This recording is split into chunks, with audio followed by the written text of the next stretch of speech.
At kaugnay ng balitang yan, makakausap natin si Al Gibran Amilasan, ang Municipal Disaster Risk Reduction Management Officer ng Bungaw, Tawi-Tawi. Magandang gabi po, sir.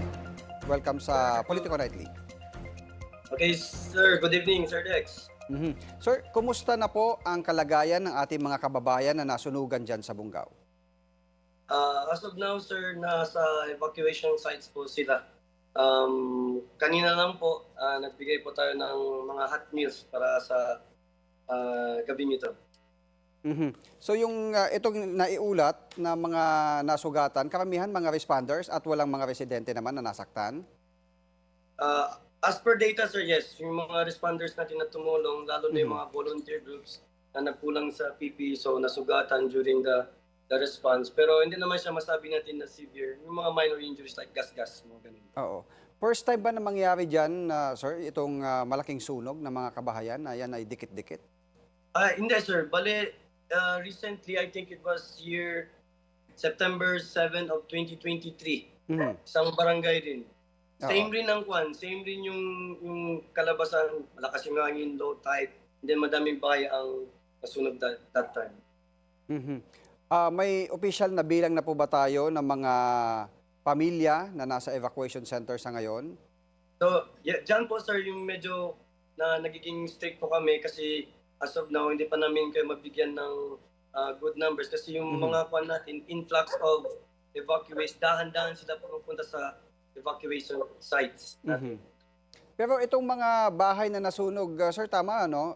Malapit sa dalampasigan o nasa dagat? Yes po, sir. Almost, kumaga, 90% of it nasa dagat po siya.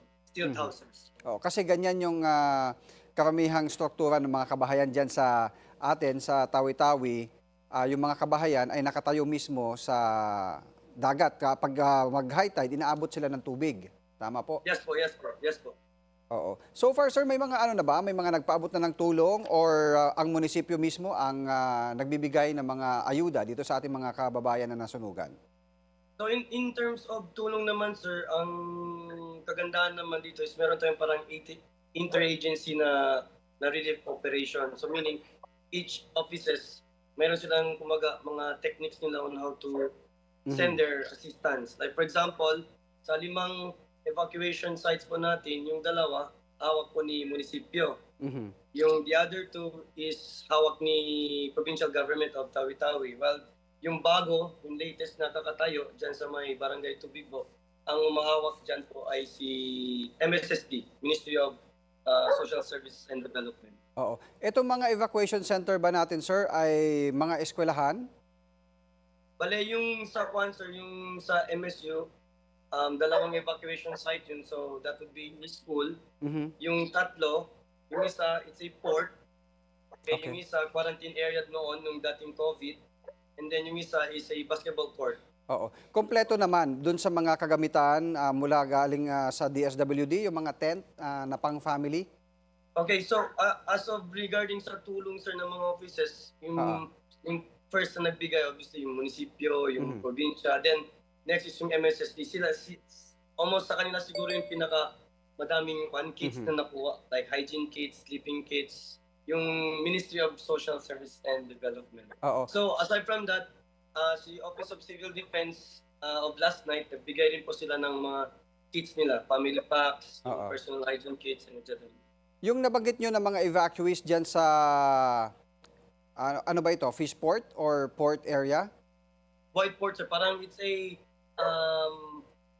docking area ng mga lansya and Pantalan, speedboats. May mga tent ba silang matitirahan doon or saan po sila tumutuloy? Doon mismo sa parang 2-story building ng White Port, sir. Okay.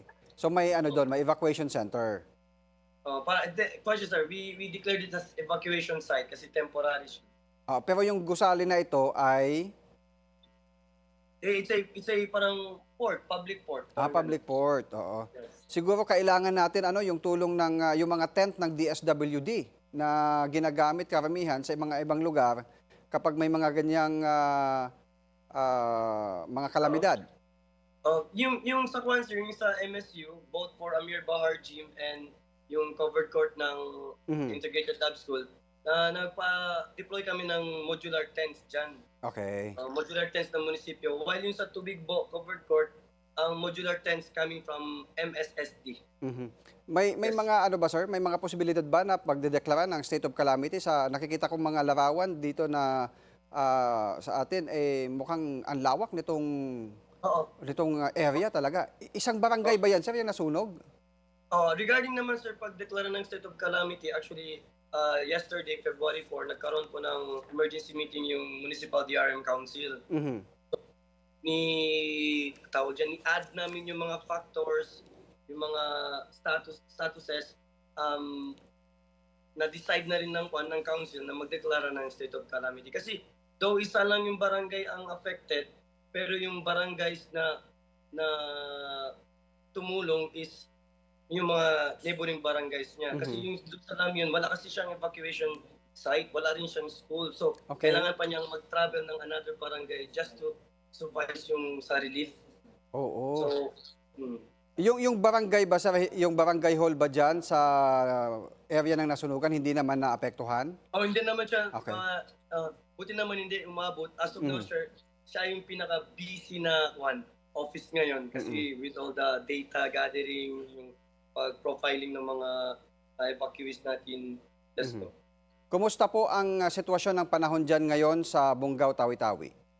Honestly, sir, regarding sa panahon, medyo may konting concern kasi nga darating yung si Basyang. Oo. Kanina lang meron ng mga signs na mga dark skies, tapos may slight rain, Mhm. pero hopefully wala. Pero nag-expect na kami, kaya siguro in the past next days magkakaroon kami ng meeting for that one. Kumbaga magkakaroon kami ng disaster risk assessment for the upcoming na darating na bagyo. Oo. Yung mga nasunugan ba sir, papayagan pa silang magtayo ulit ng bahay doon sa area kung saan nasunog? Yung Yes kanilang po bahay? sir. Yes, Ah.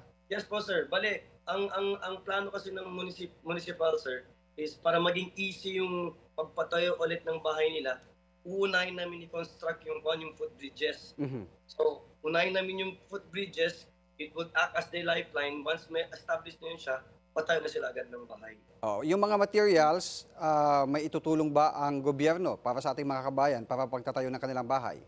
Yes, if I'm not mistaken, sir, yung Barm Region, si probinsya, tsaka si munisipyo, magtutulong po kami regarding sa pagpatayo nila ng bahay. If I'm not mistaken nga, sir, kakatawag lang sa akin ni NHA, National Housing, kung pwede, iayusin na yung mga requirements, yung mga data, para sila rin po makasend po ng tulong. MHSD, yung Human Settlement and Development Ministry, yun, magpaabot rin sila ng tulong, pabahay na rin, sir. Same rin with MSSD. Okay, good luck. Maraming salamat po. Si Al Gebran Amilasan, ang Disaster Risk Reduction Management Officer ng Bungaw, Tawi-Tawi. Maraming salamat po. Okay. Thank you rin, Sir Dex. Magandang gabi.